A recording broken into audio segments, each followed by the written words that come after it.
नमस्कार दोस्तों, स्वागत है आपका मेरे YouTube चैनल में। आज आप श्रवण करेंगे होली की पौराणिक कथा भक्त प्रहलाद की कहानी। श्रोताओ, आइए आज हम श्रवण करते हैं होलिका दहन की संपूर्ण पौराणिक कथा।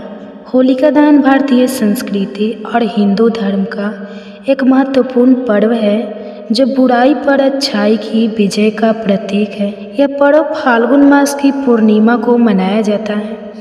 इस अवसर पर होली से एक दिन पहले होलिका दहन किया जाता है, जिसे छोटी होली या होलिका दीपक भी कहा जाता है। इस कथा से जुड़े प्राचीन पौराणिक ग्रंथों में मिलती है और यह भक्त प्रहलाद, उनके पिता दैत्यराज हिरण्यकश्यप और उनकी बुआ होलिका की कहानी से जुड़ी हुई है। होलिका दहन की पौराणिक कथा है।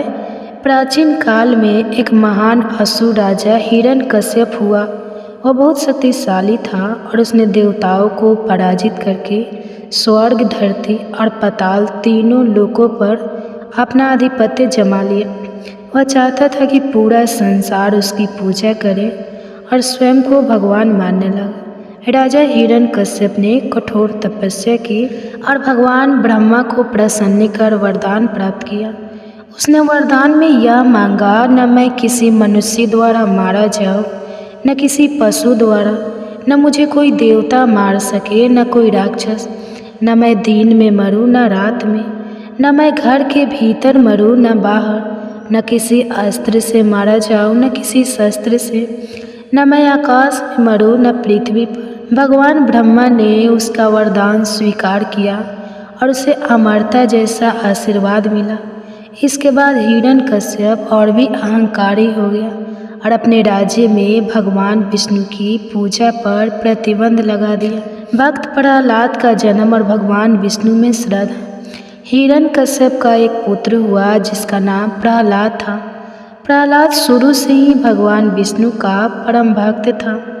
उसने अपने गुरु से शिक्षा ग्रहण की और सदैव भगवान विष्णु के नाम का स्मरण करता। जब हिरण्यकश्यप को पता चला कि उसका पुत्र विष्णु भक्ति में लीन है तो उसे बहुत क्रोध आया। उसने प्रहलाद को समझाने की बहुत कोशिश की, लेकिन प्रहलाद अडिग रहा। हिरण्यकश्यप ने उसे अनेक प्रकार की यातनाएं दी, लेकिन भगवान विष्णु ने हर बार उसकी रक्षा की। प्रहलाद को मारने के असफल प्रयास हुए। हिरण्यकश्यप ने प्रहलाद को मारने के लिए कई प्रयास किए। पहाड़ से गिराया। प्रहलाद को ऊंचे पहाड़ से गिराया गया, लेकिन वह सुरक्षित बच गया। जहरीले सांपों के बीच डाल दिया, लेकिन विष का असर नहीं हुआ। गुस्से में आकर उसने प्रहलाद को क्रोधित हाथियों के सामने फेंक दिया, लेकिन वे उसे कुछ नहीं कर सके। राजा ने उसे विष दिया, लेकिन विष भी अमृत बन गया। हिरण्यकश्यप ने उसे एक गहरे कुएं में फेंक दिया, लेकिन भगवान विष्णु ने उसे बचा लिया। एक बार प्रहलाद बच जाता और हिरण्यकश्यप की चिंता बढ़ती गई। हर बार प्रहलाद बच जाता। हिरण्यकश्यप की बहन होलिका को एक वरदान प्राप्त था कि वह अग्नि में नहीं जल सकती। उसने अपने भाई को आश्वासन दिया कि वह प्रहलाद को मारने में उसकी सहायता करेगी। योजना यह बनी कि होलिका प्रहलाद को अपनी गोद में लेकर जलती हुई अग्नि में बैठेगी, जिससे प्रहलाद जल जाएगा और होलिका सुरक्षित रहेगी। जैसा तय हुआ, होलिका प्रहलाद को गोद में लेकर अग्नि में बैठ गई, लेकिन भगवान विष्णु की कृपा से प्रहलाद को कुछ नहीं हुआ, जबकि होलिका जलकर भस्म हो गई। होलिका दहन बुराई के अंत और भक्ति की विजय का प्रतीक है। यह हमें यह शिक्षा देता है कि अत्याचार, अहंकार और अधर्म का अंत निश्चित है। साथ ही जो व्यक्ति भगवान की शरण में रहता है, उसकी रक्षा स्वयं भगवान करते हैं। प्रहलाद के बच जाने से क्रोधित होकर हिरण्यकश्यप ने स्वयं प्रहलाद को मारने का निश्चय किया। उसने प्रहलाद से पूछा, तेरा भगवान कहाँ है? प्रहलाद ने उत्तर दिया, भगवान सर्वत्र है, वे इस खंभे में भी है और हर जगह है। क्रोधित होकर हिरण्यकश्यप ने अपने महल के खंभे को तोड़ दिया। उसी क्षण भगवान विष्णु ने नरसिंह अवतार अर्ध पुरुष अर्ध सिंह धारण कर लिया। उन्होंने हिरण्यकश्यप को न घर के भीतर मारा, न बाहर महल के द्वार पर, न दिन में मारा, न रात में संध्या काल में मारा, न किसी अस्त्र से न किसी शस्त्र से अपने नाखून से मारा, न आकाश में न पृथ्वी पर अपनी जंघा पर रखकर मारा। इस प्रकार हिरण्यकश्यप का अंत हो गया और भक्त प्रहलाद का राज्याभिषेक किया गया। होलिका दहन की परंपरा और महत्व कैसे मनाया जाता है, इसके बारे में जानिए। होली से एक दिन पहले लकड़ियाँ, उपले और कचरा एकत्रित कर एक होलिका बनाई जाती है और शुभ मुहूर्त में उसका दहन किया जाता है। लोग जलती होलिका की 7 बार परिक्रमा करते हैं और अपनी बुरी आदतों, बुरी शक्तियों को अग्नि में समर्पित करने का संकल्प लेते हैं। इसे घर में सुख शांति के लिए रखा जाता है। होली की राख को इसे तिलक के रूप में लगाया जाता है।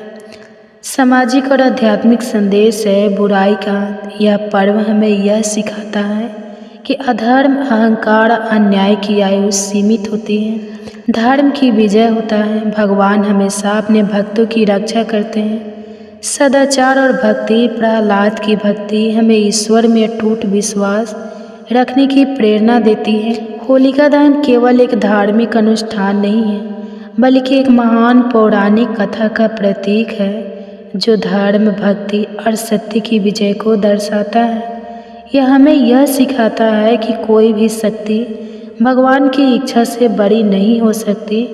और जो लोग, तो दोस्तों ये थे होलिका दहन की पौराणिक कथा। आपको कैसे लगा कमेंट्स करके ज़रूर बताएं।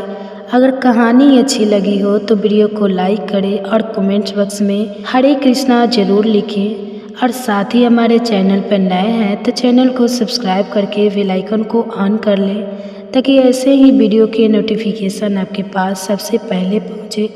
अब सुनिए दोस्तों, होलिका दहन के दिन हमें कुछ ऐसे चीज़ों अपने घर में लाना चाहिए जिससे हमारे घर की नकारात्मक शक्तियाँ दूर होती हैं और हमारे घर में सकारात्मक ऊर्जा बनी रहती है।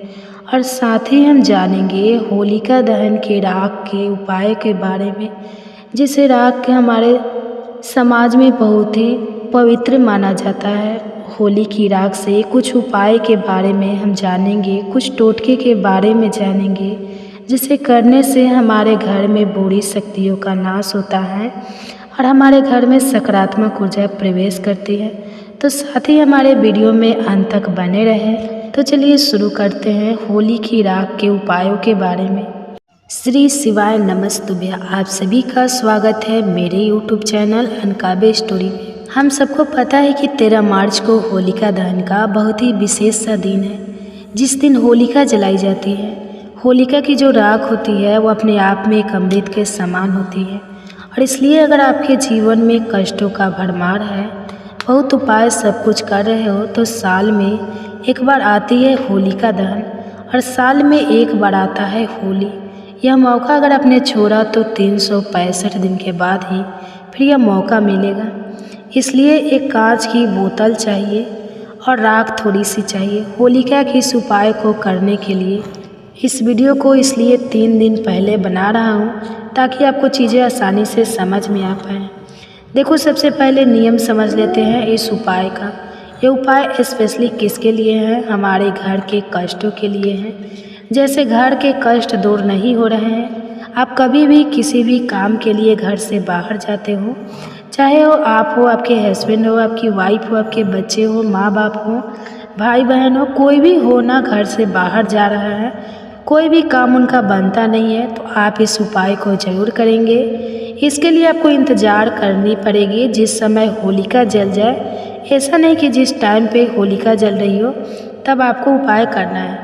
नहीं, यह जो उपाय की हम बातें कर रहे हैं, जब होलिका जल के समाप्त हो जाएगी, जो राख होगी होलिका के निकलने के बाद में, यह राख जब ठंडी हो जाए, पता है आपको, जब होलिका जलाई जाती है रात में ना, इस बार तो मुहूर्त 11:30 के बाद में है। आपको पता है कि जब होलिका जलाई जाएगी ना, आपको पता है क्या होगा? सुबह के टाइम आप जाओगे ना तो आप देखोगे होलिका की जो राख होगी बहुत गर्म होगी। और काफ़ी लोगों के पिछले बार भी ये उपाय किए थे और उनके घर में सुधार आई थी।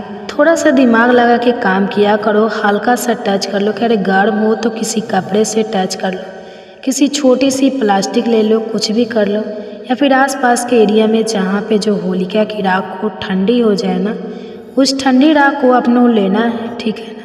ले लिया। इस उपाय का नियम ये कहता है कि हमें कांच की बोतल की आवश्यकता पड़ने वाली है, ठीक है ना। कांच की बोतल में जल्दी कोई भी चीज़ खराब नहीं होती, और जिस रूप में हम कांच की बोतल में कोई भी चीज़ रखते हैं वो उसी में रहती है, हवा पानी उसके अंदर पास नहीं करती है, इसलिए कांच बोतल का महत्व ज़्यादा होता है। होलिका के दिन, ठीक है ना, तो जो होलिका की राख आप उठा करके लाए हो ना, एक छोटा सा कांच का बोतल लेना, उसके अंदर पैक कर दो, है ना। अब पैक करने के बाद क्या करना है, कहोगे भैया पैक तो कर दिया, कितनी लानी है, थोड़ा सा ज़्यादा ले आना, बहुत ज़्यादा नहीं। जो जितना बड़ा बोतल आपके पास में ना, थोड़ा कोशिश करना उसे कम ही भरना, पूरा यहाँ तक ऊपर तक मत भरना, इसे आधा के आस पास भरना। क्या है, अब जब होली ख़त्म हो जाए, होली कब है, अरे भाई 14 को तो होली है। होली के दिन कोई उपाय नहीं करना है, होलिका के दिन सिर्फ राख को रख लेना है। जब होली समाप्त हो जाए उसके बाद आप कभी भी आपके घर का कोई सदस्य घर से बाहर जाता है, आपको होलिका की राख को उसको लगा करके किसी भी काम के लिए भेजोगे, उस काम में उसे सफलता मिलेगी। और अगर घर परिवार में आपके संकट ज़्यादा होते हैं, घर में नज़र टोने टुटके बहुत लगते हैं, होलिका की राख को एक एक चुटकी राख को प्रत्येक घर के कमरे के कोने में डाल देने से नकारात्मक ऊर्जाएं समाप्त होती हैं, जिसको हम लोग प्यार से नेगेटिव एनर्जी भी बोलते हैं, वे हमारे घर के बाहर निकल कर जरूर जाएंगे, ठीक है। तो इस उपाय को ज़रूर करिएगा। इस उपाय को फिर ये मौका आपको सीधा 365 दिन के बाद में ही मिलने वाला है, ठीक है। तो अब हम लोग एक छोटी सी उपाय की यहाँ पे कुछ और बातें कर लेते हैं। होलिका के दिन आप कौन से ऐसे उपाय कर सकते हैं जिससे आपके घर में सुख शांति एवं समृद्धि का वास हमेशा होता रहेगा, ठीक है। देखो, मैंने अभी पिछले दिन या 2-3 दिन पहले एक वीडियो बनाई थी, मैंने उसमें आपको बताया था कि साल में एक बार एक ऐसा दिन आता है, वैसे कभी भी आप इस काम को कर सकते हो। अगर वीडियो नहीं देखिए तो हमारे चैनल पे अपलोड है, चैनल पे चेकआउट करके देखिए। होली के दिन एक काम करना, वो कौन सा काम है, ये मैं होली का नहीं, होली के दिन एक काम करना, तुलसी माता का एक पौधा ला कर के कहीं से भी अपने घर में बैठा देना, कहीं से भी बैठा दो। आपको पता होगा गुरुजी की कथा अगर आप सुनते होंगे, कभी भी उस व्यक्ति के घर में नज़र नहीं लगती है जिनके घर में तुलसी माता का पौधा हरा भरा होता है, ठीक है ना। तो अब लगाना ज़रूर। आप बात करते हैं उपाय की, इस उपाय के स्पेशली फ़ायदे होंगे बीमारी को लेकर के, और आप इस उपाय को ज़रूर करेंगे। वही नियम हमें फिर से अप्लाई करना है। आपको होलिका की राख थोड़ी सी लेनी होगी। होलिका की राख के बाद में एक पत्ता में यहाँ पे, तो आपको पान का पत्ता दिखाई दे रहा होगा, ऐसा जरूर नहीं है कि स्किन पे आपको दिखाई दिया होगा, पान का ही पत्ता लेना है ना, कोई भी पत्ता आप ले लो। उस पत्ते के ऊपर होलिका की राख से आपको ओम का निर्माण करना है। देखो, ये उपाय पूज्य गुरुजी ने अपनी कथाओं में नहीं बताया है, इस दूसरे उपाय की बात कर रहा हूँ। ये उपाय मेरी दीदी वगैरह थी तो मुझे बताया करती थी कि बेटा ऐसे करना, तो मुझे लगा कि आपको भी इस उपाय के बारे में ज़रूर बताना चाहिए। बड़ा ही स्पेशली सा उपाय था, उन्होंने बताया था बहुत ही प्यार से, मुझे वही मैं आपको बता रहा हूँ। पत्ते के ऊपर क्या करना है, ओम का निर्माण करना, और इस ओम लगे हुए पत्ते पे जो राख होगी होलिका की, शिवलिंग के ऊपर नहीं रखेंगे, सिर्फ हल्का सा शिवलिंग को, उस पत्ते को टच कराना और लेके चले जाना। महादेव की शिवलिंग के पीछे जो का मंदिर होगा ना, उसके पीछे रख के चले आना, या तो होलिका के ही दिन या फिर होली वाले दिन। अगर आप इस उपाय को करते हैं तो आपके घर परिवार में जिस व्यक्ति का स्मरण करके नाम और गोत्र बोल के आप इस उपाय को कर रहे हो, आपके घर की जो बीमारियां होगी वो हमेशा के लिए ख़त्म हो जाएगी। बहुत ही प्यारा सा, बहुत स्पेशली सा उपाय था, तो करिएगा ज़रूर इस उपाय को, इससे प्यारा मौका आपको नहीं मिलने वाला है। तो आपको समझ में आ गया है, आगे बढ़ते हैं। अब इस वीडियो के हम लोग अपने तीसरे उपाय की तरह, जो कि आप सभी को होलिका के दिन इस श्लोक के साथ में करना है। यह उपाय देखो, होलिका का दिन हुआ या होली का दिन हुआ, ये दिनों में नज़र बहुत अभी देखो होलिका अष्ट चल रहा है, 13 को ख़त्म होगा होलिका अष्ट। मैंने बताया था कि 7 से 13 के बीच में बच के रहना, इसके बीच में नज़र बहुत लगती है। अब उस नज़र को उतारने का एक बड़ा ही प्यारा सा उपाय है, समझाओ? लेकिन जल्दी से करिए वीडियो को लाइक। जिसने अभी तक चैनल को सब्सक्राइब नहीं किया, मेरी आवाज़ आप पहली बार सुन रहे हो, जल्दी से कर दो चैनल को सब्सक्राइब, ठीक है ना। देखो अब ये तीसरा उपाय के लिए हमें क्या चाहिए होगा, आपको चाहिए होगा 5 लौंग, ज़्यादा नहीं, सिर्फ कितने 5 लौंग लेंगे। साथ ही साथ आप सभी लोगों को 1 या 2, बहुत ज़्यादा नहीं, 1 या 2 काली मिर्च लेंगे, 5 लौंग लेंगे, छोटा सा दिया लेना, दीपक सभी घर में होगा। इस उपाय के लिए ज़रूरी बिल्कुल भी नहीं है कि नया दीपक लेना है, पुराना दीपक इस्तेमाल कर सकते हो, कोई इशू नहीं है। अब इसी पुराने दीपक के अंदर जो आपके पास में क्या है, 5 आपके पास में लौंग है या 2 आपके पास में काली मिर्च है। साथ ही साथ आप सभी को इस दीपक के अंदर कपूर के 2 टुकड़े रखने हैं। कितने टुकड़े रखोगे? मात्र 2 टुकड़े रख लेंगे। अब आप इसको उठाना कहाँ पे लेके जाओगे? कहीं लेके नहीं जाना है। इस उपाय को आपको अपने घर के अंदर करना है। इस उपाय को आपको अपने घर के अंदर करना है। घर में जितने भी रूम हो, कमरे हो, उन सभी कमरों में इस दीपक को रखना और जला देना, ठीक है ना। जब वह दीपक जल जाए तो उसको किसी प्लेट में रख देना, और ना हाथ से टच करोगे तो हाथ जल सकता है। उसको प्लेट में रखने के बाद में आपको घर में जितने भी रूम्स हो, सभी कमरों में इसकी धुआं जानी चाहिए। क्या स्मेल जानी चाहिए? कोने कोने में इसकी स्मेल जाएगी, और किसी भी कारण से कोई भी नकारात्मक ऊर्जा और घर में अगर आपके प्रवेश कर चुकी है तो उस लौंग और काली मिर्च कपूर के जलने से वो नकारात्मक ऊर्जा आपके घर से बाहर गायब हो जाएगी। आप खुद सोच भी नहीं पाओगे, आप खुद जान भी नहीं पाओगे, ठीक है। आप सभी को इस उपाय को ज़रूर करना है। बाद में जब इसकी राख बच जाएगी, इस दीपक के अंदर उसको उठा करके जब भी आपको मौका मिलेगा, टाइम मिलेगा, पीपल पेड़ के नीचे उसे डाल करके चले जाना। ध्यान रखिएगा, इस पूरे उपाय में कुछ भी डालोगे, कुछ भी जलाओगे, बस एक ही महादेव का स्मरण करना है। क्या लिखा है? कुंडकेश्वर महादेव के नाम से आप सभी को इस उपाय को ज़रूर करना, ठीक है।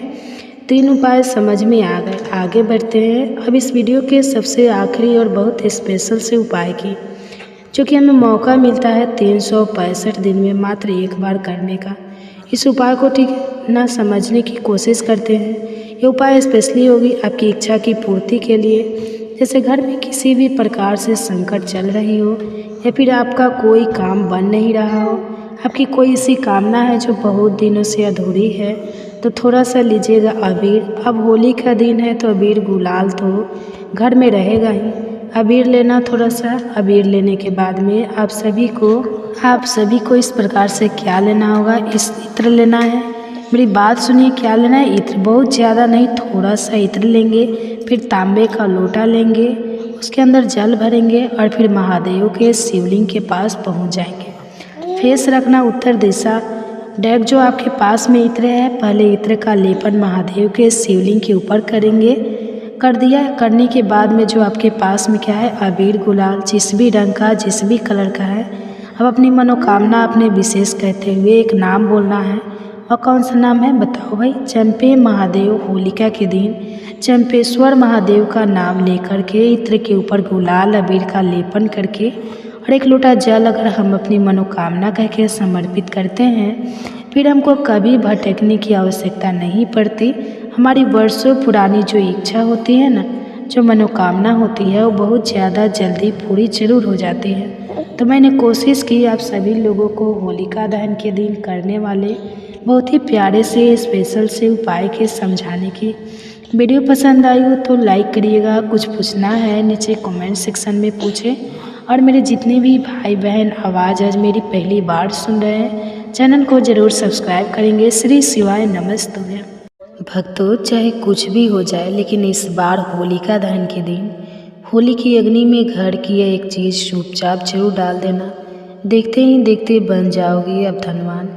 होलिका माता की कृपा से इतनी धन दौलत आएंगी कि आने वाली 7 पुश्ते भी बैठे बैठे खाएंगे।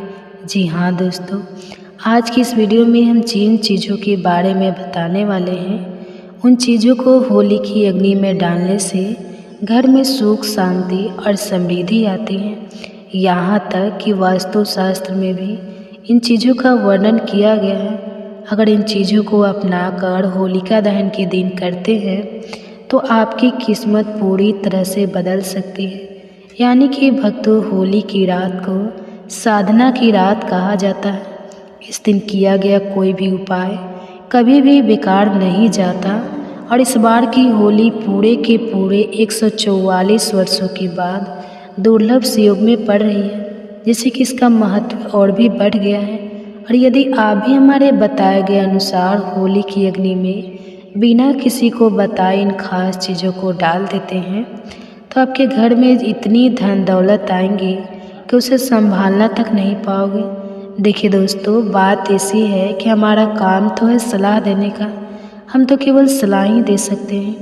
अब आप इसको मानो या ना मानो, आपकी मर्जी।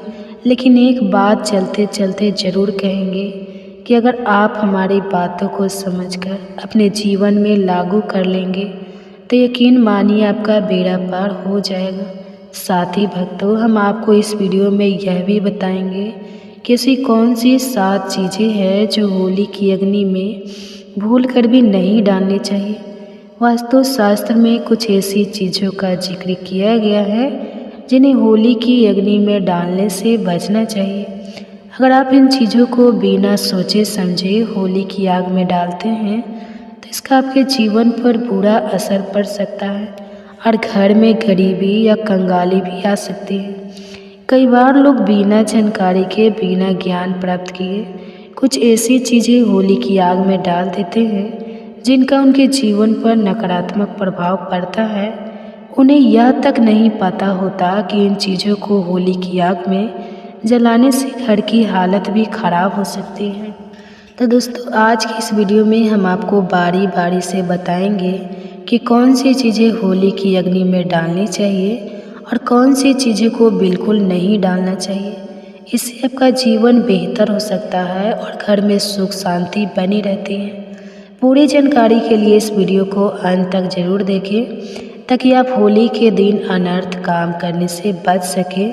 और यदि आप इस चैनल पर नए हैं तो चैनल को सब्सक्राइब करके वीडियो को एक लाइक ज़रूर कर दें और कमेंट्स बॉक्स में हैप्पी होली ज़रूर लिख दें, जिससे कि होलिका माता की कृपा आपको प्राप्त हो सके। होलिका दहन की रात हिंदू धर्म में बहुत पवित्र और शक्तिशाली मानी जाती है। इस दिन का खास महत्व है और कहा जाता है कि साल 2025 में जो होलिका दहन होगा वो बहुत ही चमत्कारी और विशेष होगा। इस बार होलिका दहन के साथ चंद्र ग्रहण भी लगेगा, जिससे इस रात का महत्व और भी बढ़ जाएगा। ऐसे में इस रात किए गए कुछ उपाय और साधनाएं बेहद प्रभावशाली मानी जाती हैं। तो आज इस वीडियो में हम जानेंगे कि होली के दिन कौन से उपाय करने से हमारी किस्मत बदल सकती है और हमें धन समृद्धि की प्राप्ति हो सकता है। साथ ही हम यह भी जानेंगे कि होलिका दहन की राख के चमत्कारी फायदे क्या हैं और दहन में कौन सी चीज़ें डालने से जीवन की परेशानियां दूर हो सकती हैं।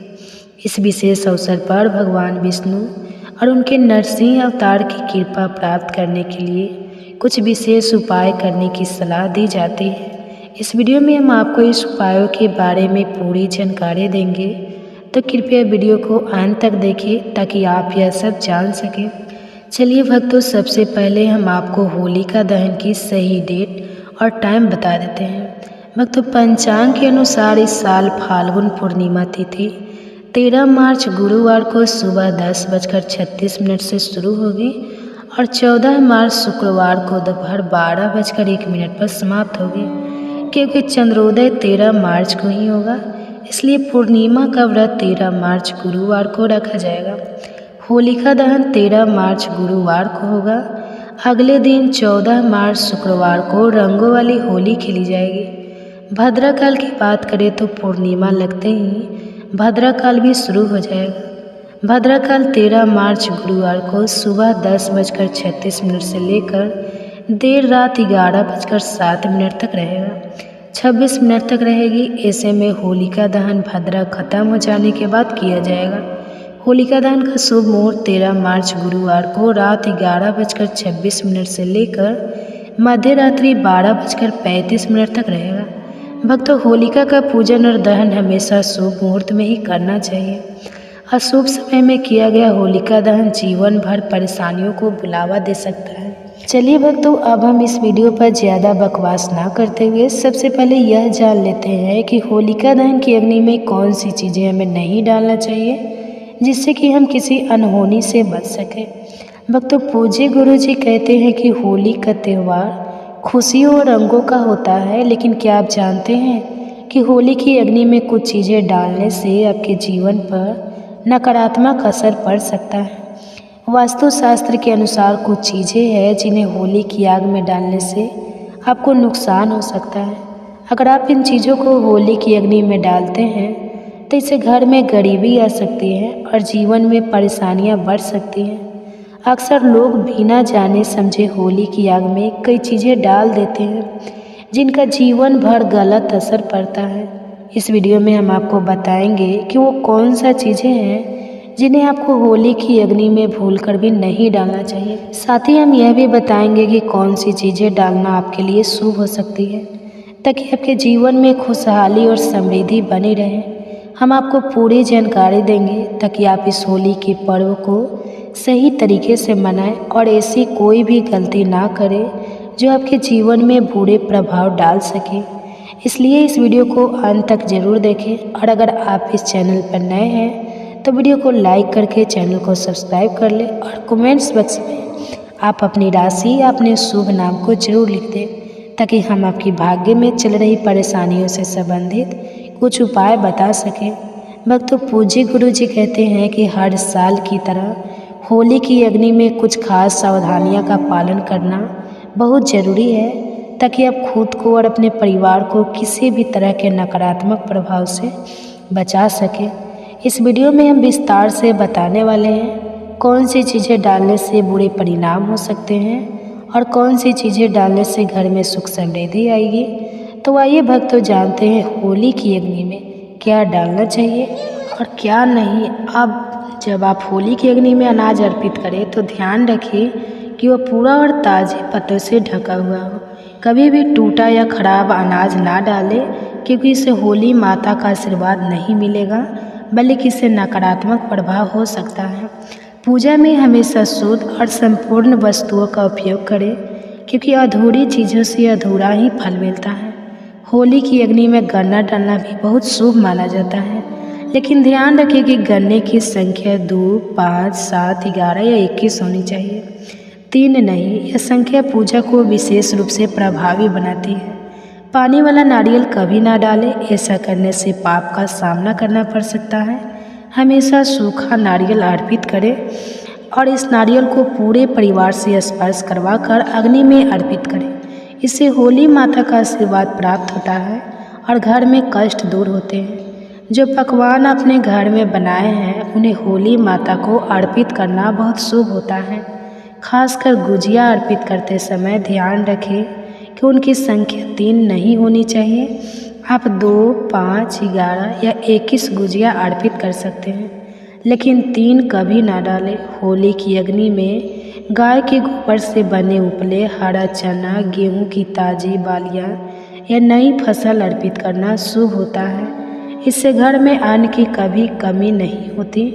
बालियां अर्पित करते समय ध्यान रखिए कि वे ताजगी से भरी और हरी भरी हो, सूखी या टूटी हुई नहीं होनी चाहिए। सूखी वाली चढ़ाने से पूरे परिणाम हो सकते हैं, इसलिए होली की अग्नि में शुद्ध और पूर्ण चीज़ें अर्पित करें। ऐसा करने से होलिका माता का आशीर्वाद आपके जीवन में खुशहाली, समृद्धि और शांति लाएगा। इस होली पर पूजा विधि को सही तरीके से पालन करके आप अपने घर में सुख समृद्धि का वास सुनिश्चित कर सकते हैं। शास्त्रों में बताया गया है कि अगर किसी महिला का मासिक धर्म चल रहा हो तो होलिका दहन की पूजा किसी अन्य व्यक्ति से करवाई जा सकती है। पूजा वही विधि से करना चाहिए जैसी आप सामान्यतः करते हैं, लेकिन इस समय आपको होलिका दहन के पास नहीं जाना चाहिए। आप दूर से ही पूजा और दर्शन करें, इससे पूजा का फल प्राप्त होगा। होलिका दहन में चावल के बने पापड़ और कच्चे चावल अर्पित करना शुभ माना जाता है। इससे घर में धन की प्राप्ति होती है और गरीबी दूर होती है। जो पापड़ अपने घर पर बनाए हैं उन्हें होलिका दहन की अग्नि में अर्पित करें। इससे आपके घर में कभी भी धन की कमी नहीं होगी। साथ ही भक्तों, होलिका दहन से पहले गुजिया को होली की अग्नि में अर्पित करना आवश्यक है। पहले माता को भोग अर्पित करें, फिर उनका सेवन करें। इस दिन सभी लोग एक दूसरे को गुजिया खिलाएं। इससे आपसी संबंध मजबूत होते हैं। गुजिया को पूजा से पहले झूठा ना करें और पूजा के बाद ही उसे खाएं। एक महत्वपूर्ण बात यह भी है।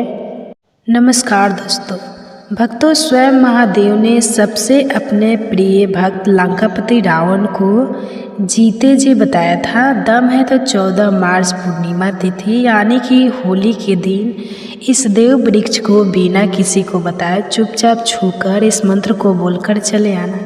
कंगाल भी बनेगा धनवान। इतनी धन दौलत आएगी कि संभाल नहीं पाओगे। जन्मों जन्मांतर की गरीबी तत्काल हो जाएगी दूर। विश्वास नहीं है तो 14 मार्च होली के दिन प्रैक्टिकल करके देख लेना। भक्तों, आज की इस वीडियो में हम जिन चमत्कारी देव वृक्षों के बारे में बात करने वाले हैं, उन देव वृक्षों में होली के दिन स्वयं भगवान नारायण जी का वास होता है और ये वृक्ष आपके घर के आसपास ही बड़ी आसानी से मिल जाएंगे। इन देव वृक्षों के बारे में स्वयं महादेव ने अपने प्रिय भक्त रावण को बताया है कि कोई भी व्यक्ति सही समय पर सही मुहूर्त पर सही क्रिया अनुसार अगर 14 मार्च होली के दिन इस वृक्ष को छूकर चुपचाप आ जाता है तो उसके घर में स्वयं नारायण यानी कि भगवान विष्णु जी का वास हो जाता है और उसके जीवन में चल रही गरीबी, दुख, कष्ट सब समाप्त हो जाएंगे।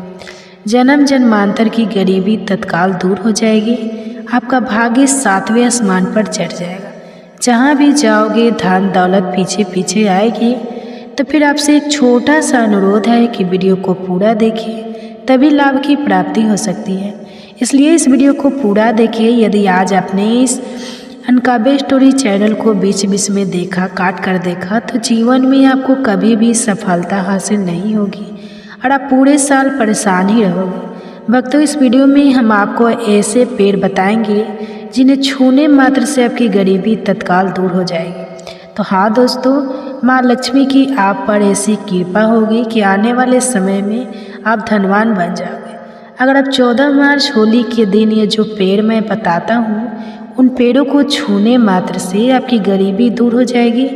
क्योंकि दोस्तों, पूज्य गुरु जी ने अभी अपनी कल की राधा रानी की कथा में गुरु जी ने बताया कि अगर आप साल भर पूजा पाठ टोने टोटके के उपाय करते करते थक गए हो और आपको रत्ती भर भी फायदा नहीं हुआ हो, तो गुरु जी ने विशेष और रामबाण उपाय बताया है।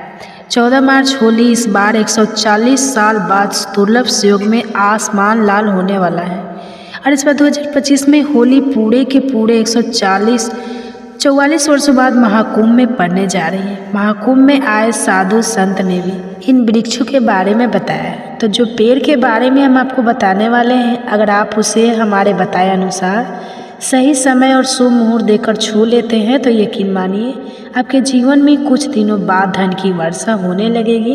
फिर आपके जीवन में आपको उन्नति करने से कोई नहीं रोक पाएगा। आपकी हर मनोकामना पूरी होगी, खुशियाँ से भर जाएगा आपका घर। यदि आप 14 मार्च होली के दिन इस देव वृक्षों को छू लेते हो तो तीनों देव ब्रह्मा विष्णु महेश का आपको आशीर्वाद मिल जाएगा।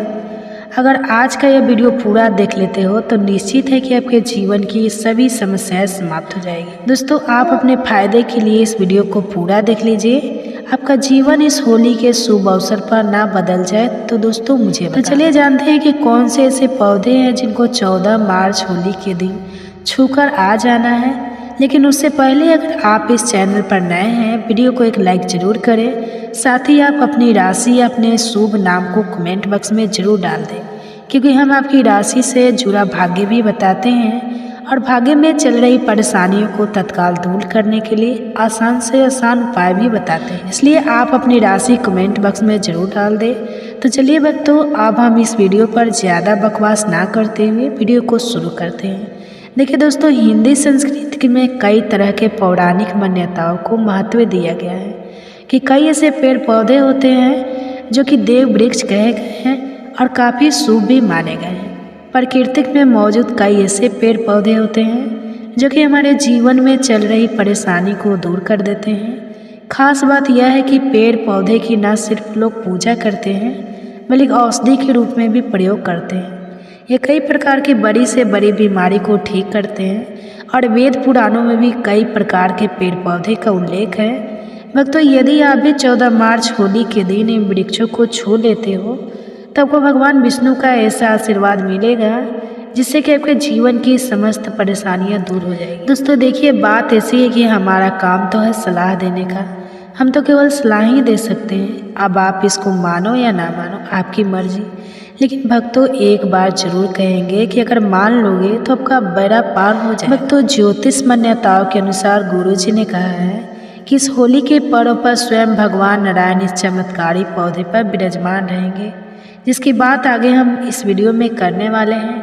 अगर आप इन पेड़ों को हमारे बताए अनुसार बिना अपना ज़्यादा दिमाग लगाए, बिना अपनी बुद्धि चलाए इनको छूकर आ जाते हैं तो इसी से आपका बेड़ा पार हो जाएगा और उसी वक्त तीनों देव ब्रह्मा विष्णु महेश का आशीर्वाद आपको तुरंत मिल जाएगा।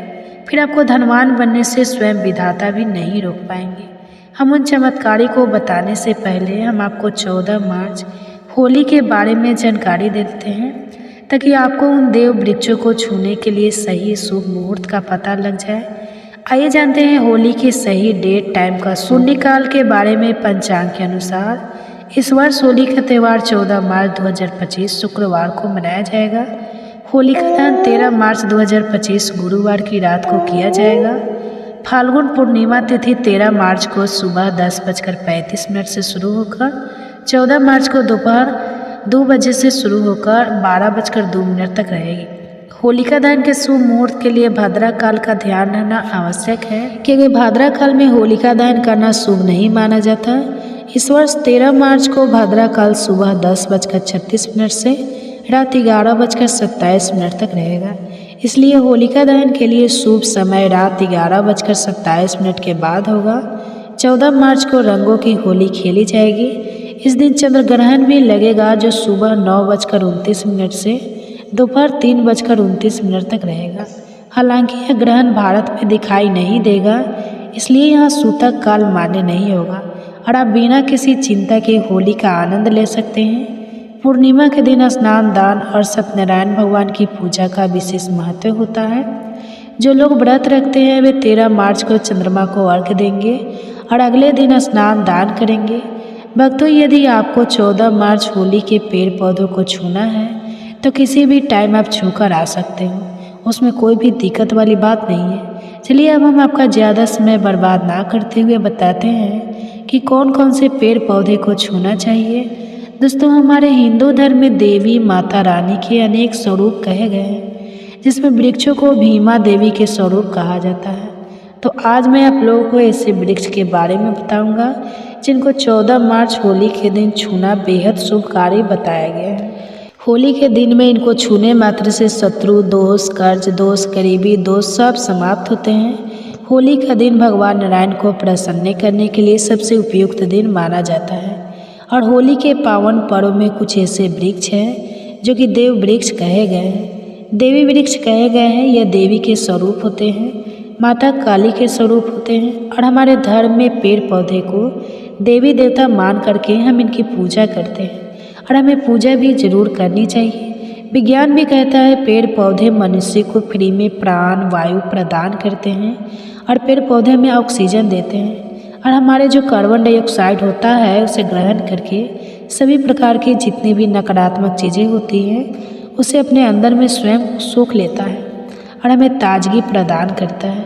और 14 मार्च होली के समय में कुछ ऐसे पेड़ पौधे हमारे धर्म शास्त्र में कहे गए हैं जिनको छूने मात्र से व्यक्ति के बंद किस्मत के ताले खुल जाते हैं, व्यक्ति का सौभाग्य चमक जाता है। हमारे शास्त्रों में पेड़ पौधे को बहुत ही गुणकारी कहा जाता है क्योंकि इनमें साक्षात देवताओं का वास होता है। अनेक बीमारियों का उपचार पेड़ पौधे में ही छुपा है। पेड़ पौधे में कई जड़ी बूटियाँ पाई जाती हैं और भगवान श्री कृष्ण ने गीता में स्वयं कहा है कि वृक्षों में मैं पीपल का वृक्ष हूँ। पीपल के वृक्ष को वृक्षों का राजा कहा जाता है क्योंकि पीपल वृक्ष की जो आयु होती है सबसे ज़्यादा होती है, सबसे अत्यधिक होती है। पीपल वृक्ष सर्वशक्तिमान होता है। पूजा पाठ में अत्यधिक इसका महत्व होता है। तो चलिए आज मैं आप लोगों को 14 मार्च होली के दिन छूने जाने वाले वृक्ष के बारे में बताऊंगा। तो कमेंट्स में हर हर महादेव अवश्य लिख दीजिए, क्योंकि जब भगवान भोलेनाथ का नाम लिखा या बोला जाता है तो भगवान भोलेनाथ उस व्यक्ति से बहुत ही जल्दी प्रसन्न हो जाते हैं। दोस्तों, हमारे धर्मशास्त्र में अनेक ऐसे वृक्ष हैं जिन्हें कल्याणकारी और मंगलकारी माना गया है। ये वृक्ष केवल पर्यावरण के लिए नहीं बल्कि हमारे जीवन के लिए भी बेहद महत्वपूर्ण होते हैं। खासकर अगर आप इन वृक्षों को छूते हैं तो आपकी सारी परेशानियां, कष्ट, दुख और तकलीफें खत्म हो जाती हैं। होली के दिन जो कि 14 मार्च को इन वृक्षों का असर कई गुना बढ़ जाता है। इस दिन शक्ति धरती लोक में आ जाती है और इस दिन हर वस्तु में प्राण और चेतना का संचार होता है।